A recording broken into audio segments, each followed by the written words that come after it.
With me now, the Labour MP, Rupert Huck, and a staunch Remainer, fair to say. But let's just talk about this contempt debate going on now. How big a deal could that be?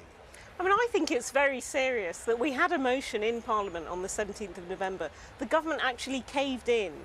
They didn't call a vote because they knew they'd be defeated, that we need full and frank disclosure of this legal advice that the rest of the Cabinet has got to see. And given that we're making such a big decision, you know, in exceptional circumstances these things are allowed. There was a vote, unanimous vote, and now, you know, they're not playing ball. I think it's really serious, actually. Presumably, you would like, if there were sanctions, if the vote goes through, you would like sanctions to include the suspension of someone who might be voting for the Prime Minister in the next few days.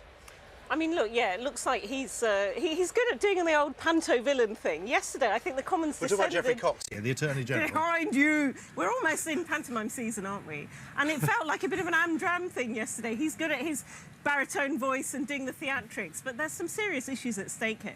And I think that this government has sort of held Parliament in contempt. Are there a lot of people watching and saying, hang on, this is just party politics? You can't just ignore a unanimous vote of the House of Commons, though, can you? But what does it mean? If you don't like it, ignore it. But what does it mean for future legal advice? Isn't it quite a precedent, which he argued yesterday, that there are long ramifications for but this? If we'd not had that vote, they had an amendment that they had ready to go that there should only be a summary. They could have got people to vote for that and won that vote fair and square. But I think it's got serious constitutional issues if we've got a government with no majority that could ignore the will of Parliament. They keep going on about the will of the people. They don't want to abide by the will of the elected representatives. Right, now let's move on to the next debate after the next debate, because there's something in between what's going on now and Theresa May coming on and trying to sell this deal. She has 5 days to do it. I think I know the answer to this. Is there anything she could say that might change your mind? I mean, I told her the other week that she's flogging a dead horse. She can't even persuade her own cabinet.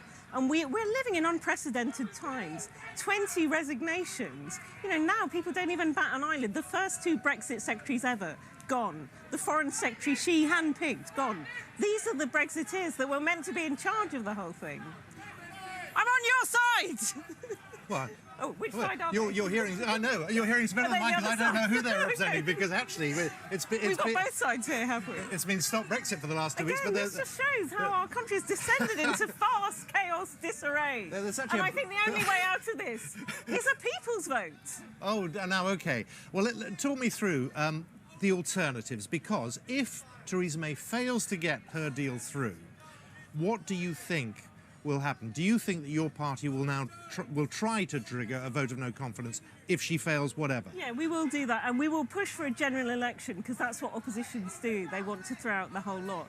But Yes, I know, but is that... Sorry to interrupt. Yeah. But there are those again who say, well, hang on a minute, the country's interest at the moment is to try and deal with this issue.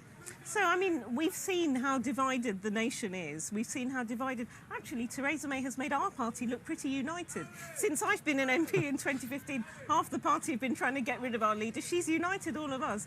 And she's sort of united both wings of her party. The Johnson brothers, the sort of slapdash one and the thoughtful one, they're both not voting for her deal. I think the only way that she can get out of this mess, this logjam, impasse, cul-de-sac, whatever we call it, is to put it back to the people and ask people, is this really what you want? It's always good to talk to you. Rupert Huck, thank you very much for joining us here.